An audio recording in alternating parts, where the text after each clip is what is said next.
बहिणीच्या लग्नाला 13 वर्ष झाली होती. तिचं सासर शेजारच्याच गावात होतं, परंतु तरीही मी अजूनपर्यंत कधीच तिच्या घरी गेलो नव्हतो. ती मात्र सगळ्यांच्या भेटी घ्यायला अधूनमधून घरी येत असे. एक दिवस माझी पत्नी मला म्हणाली, तुमची बहीण जेव्हा पण येते तिची मुलं सगळं घर डोक्यावर घेतात, पूर्ण घरभर पसारा करून ठेवतात. खर्च तर दुप्पट होतोच आणि तुमची आई नजर चुकवून तिला कधी साबणाच्या वड्या, वॉशिंग पावडर, तांदूळ तर कधी डाळी असे सामान पिशवीत भरून देत असते. हे ऐकून मला राग आला. मी एवढ्या मुश्किलीने घराचा खर्च भागवतो आणि आई सगळं बहिणीला देऊन टाकते. असेच एकदा बहीण आलेली होती. तेव्हा तिच्या मुलाने टीव्हीचा रिमोट तोडून टाकला. मी आईला रागावून म्हणालो की आई, ताईला सांग की तू असं सारखं सारखं येत जाऊ नकोस. फक्त दिवाळीला येत जा आणि तू जे पिशव्या भरून सामान देतेस ना ते पण बंद कर. आई काहीच बोलली नाही, परंतु बहिणीने सगळं ऐकलं होतं. पण ती काहीच बोलली नाही. 4 वाजत आले होते. तिने आपल्या मुलांचं आवरलं आणि म्हणाली, वहिनी मला बस स्टॉपपर्यंत सोडून या. मी आपलं खोटं खोटंच बोललो, चाललीस का? अजून थोडे दिवस राहिली असतीस तर. ती हसत म्हणाली, नको अरे, मुलांच्या सुट्ट्या पण आता संपत आल्या आहेत, जायला हवं.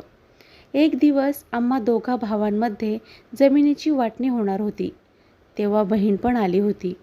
मी सरळ सरळ सांगून टाकले की मी माझ्या वाटणीतून बहिणीला काहीही देणार नाही. आई म्हणाली, मुलींचा पण हक्क असतो. पण मी ओरडून तिला सांगितलं की मी तिला काहीच देणार नाही. बहीण समोरच बसलेली होती. ती काहीच बोलली नाही. वेगळे निघाल्यानंतर काही दिवसांनी माझ्या मुलीला कॅन्सरचा आजार झाला. माझ्याजवळ तिचा उपचार करण्यासाठी अजिबात पैसे नव्हते.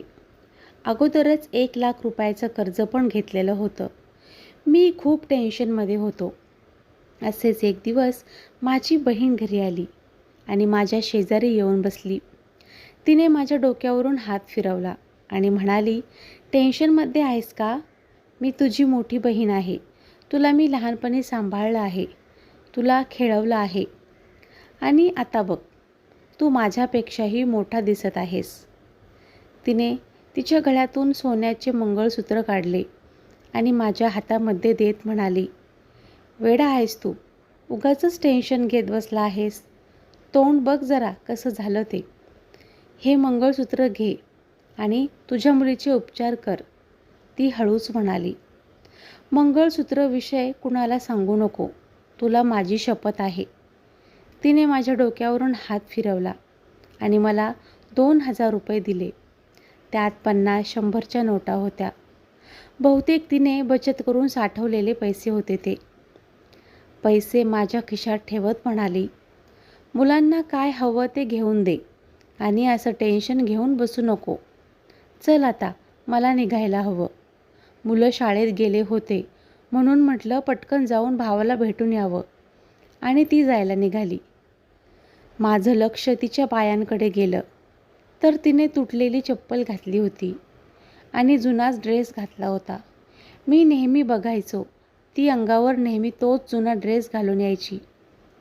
ती घाईघाईत निघून गेली आणि मी मात्र निशब्द झालो होतो. मी त्या मंगळसूत्राला हातात घेऊन जोरजोरात रडत होतो. आपण भाऊ पण किती स्वार्थी असतो ना.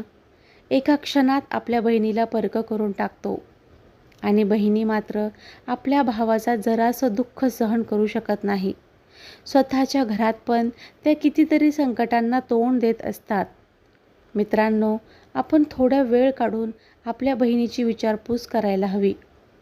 कदाचित त्याच्या चेहऱ्यावर काही क्षणासाठी तरी हास्य येईल.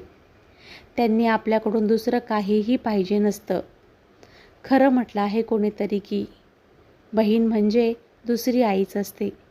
मित्रांनो, कशी वाटली कथा? आवडल्यास कमेंट करून नक्की सांगा आणि चॅनलला सबस्क्राईब करा. धन्यवाद.